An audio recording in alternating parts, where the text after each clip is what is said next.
Assalamualaikum warahmatullahi wabarakatuh. Halo teman-teman, jumpa kembali dengan Ustadz Kusanto. Pada kesempatan hari ini kita akan belajar pendidikan agama Islam atau PAI, dan yang akan kita pelajari adalah pembelajaran pertama, yaitu tentang beriman kepada hari akhir atau kiamat. Baik teman-teman, sebelum kita memulai pembelajaran kita hari ini, kita awali dulu dengan berdoa bersama-sama. Bismillahirrahmanirrahim. Rabbi zidni ilma warzuqni fahma. Amin. Baik teman-teman, pada materi pembelajaran kita hari ini tentang beriman kepada hari akhir, tujuan pembelajaran yang akan kita capai adalah yang pertama, siswa mampu menjelaskan pengertian iman kepada hari akhir dengan benar. Kemudian, siswa mampu menjelaskan tanda-tanda dan kejadian pada hari akhir dengan benar. Kemudian, yang ketiga adalah mampu menjelaskan tahapan-tahapan hari akhir dengan benar. Pengertian iman pada hari akhir adalah kita mengimani semua yang diberitakan oleh Allah dan Rasul-Nya tentang segala kejadian setelah kematian, seperti nikmat dan siksa kubur, kebangkitan, padang mahsyar, pengadilan Allah atau mahkamah Allah, titian sirat, surga dan segala bentuk nikmatnya, dan neraka dengan segala siksaannya. Iman kepada hari akhir merupakan rukun iman yang keenam yang wajib kita yakini. Rasulullah Shallallahu Alaihi Wasallam bersabda, "Fa akhbirni 'anil iman." Qala an tu'mina billahi wa malaikatihi wa kutubihi wa rusulihi wal yaumil akhir wa tu'mina bil qadari khairi wa syarrih. Artinya, Jibril berkata, "Kabarkanlah kepadaku tentang iman." Nabi menjawab, "Engkau beriman kepada Allah, malaikat-malaikatnya, kitab-kitabnya, rasul-rasulnya, hari akhir, dan engkau beriman kepada takdir baik dan buruk." Hadis riwayat Muslim. Selanjutnya, teman-teman, kita akan belajar tentang tanda-tanda dan kejadian hari kiamat.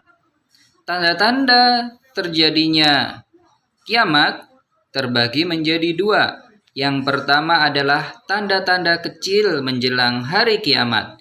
Di antaranya, yang pertama adalah diutusnya Nabi Muhammad Sallallahu Alaihi Wasallam sebagai utusan Allah. Kemudian tanda yang kedua adalah kebodohan tentang agama yang merajalela. Kemudian yang ketiga, banyak terjadi gempa bumi. Dan yang keempat adalah waktu terasa pendek. Kemudian yang kelima adalah pembunuhan terjadi di mana-mana. Dan yang keenam, perzinahan menjadi perkara yang lumrah. Dan yang berikutnya adalah jumlah perempuan lebih banyak dari laki-laki. Dan yang terakhir, yang merupakan tanda kecil menjelang datangnya kiamat adalah hilangnya sifat amanah. Selanjutnya, yang merupakan tanda-tanda besar menjelang datangnya hari kiamat, yang pertama adalah datangnya Imam Al-Mahdi.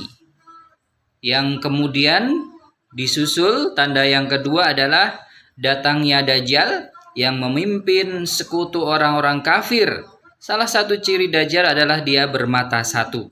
Kemudian yang ketiga adalah Allah menurunkan Nabi Isa kembali ke dunia dan berhasil membunuh Dajjal. Dan yang keempat, tanda besar yang keempat adalah datangnya pasukan Ya'juj dan Ma'juj, lalu Allah melenyapkan mereka. Setelah itu teman-teman, tanda besar berikutnya adalah berhembusnya angin sepoi-sepoi yang akan menerpa seluruh umat Islam di seluruh dunia, sehingga Allah mewafatkan mereka semua. Dan yang berikutnya adalah matahari akan Allah terbitkan dari arah barat dan tenggelam di arah timur. Kemudian yang terakhir adalah keluarnya dabbah. Dabbah adalah hewan melata yang keluar dari dalam bumi dan bisa berbicara.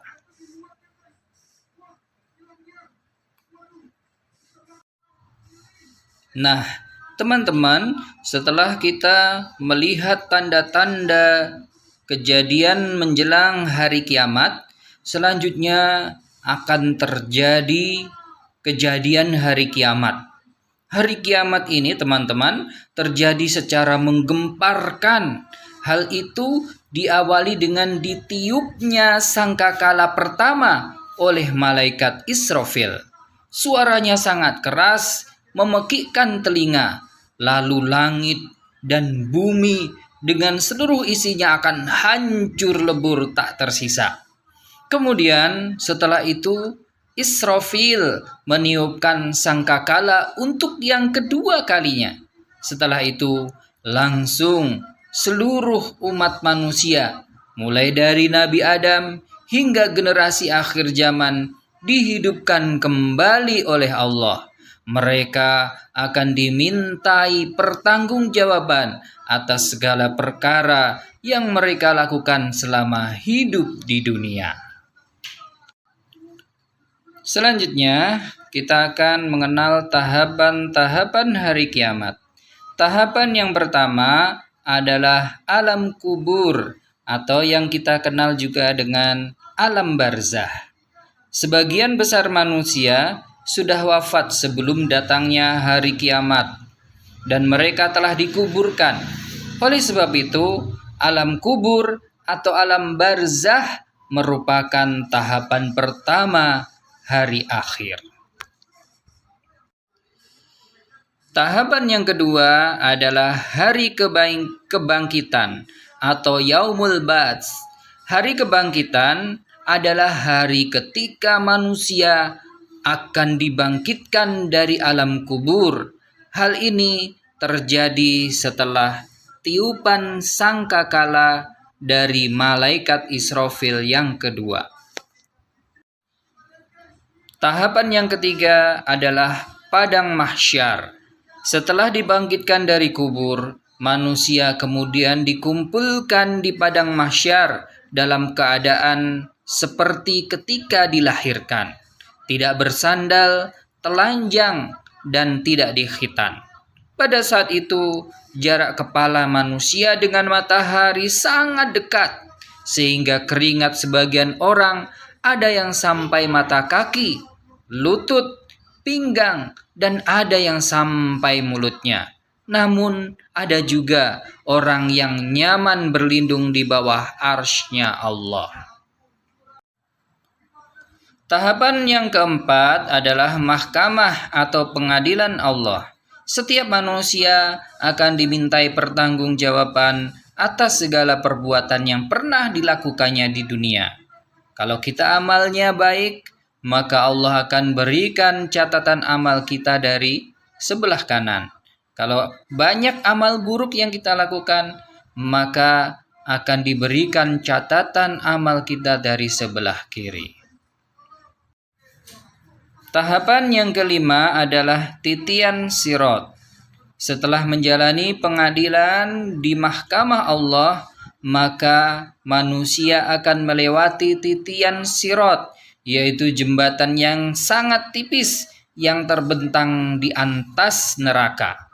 Sulit atau tidaknya meniti titian ini tergantung pada amal-amalnya di dunia.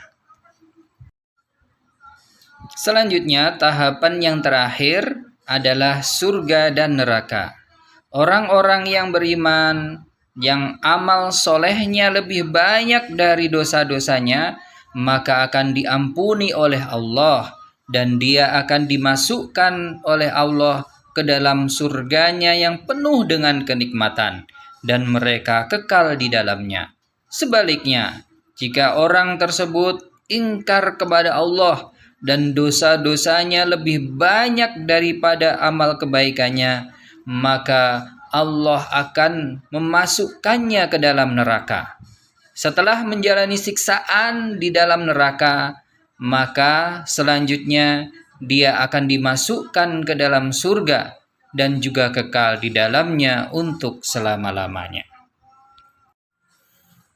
Baik teman-teman, kita sudah sampai di akhir pembelajaran kita hari ini tentang beriman kepada hari akhir.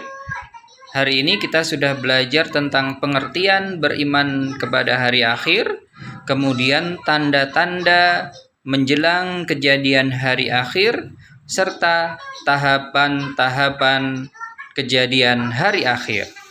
Nah, untuk menambah pemahaman kalian, nanti Ustadz akan memberikan soal untuk kalian kerjakan. Nah, sebelum kita mengakhirinya, mari kita tutup dulu dengan bersama-sama berdoa, membaca hamdalah. Alhamdulillahirabbil alamin. Demikian pembelajaran kita hari ini. Sampai ketemu lagi di pembelajaran selanjutnya. Assalamualaikum warahmatullahi wabarakatuh.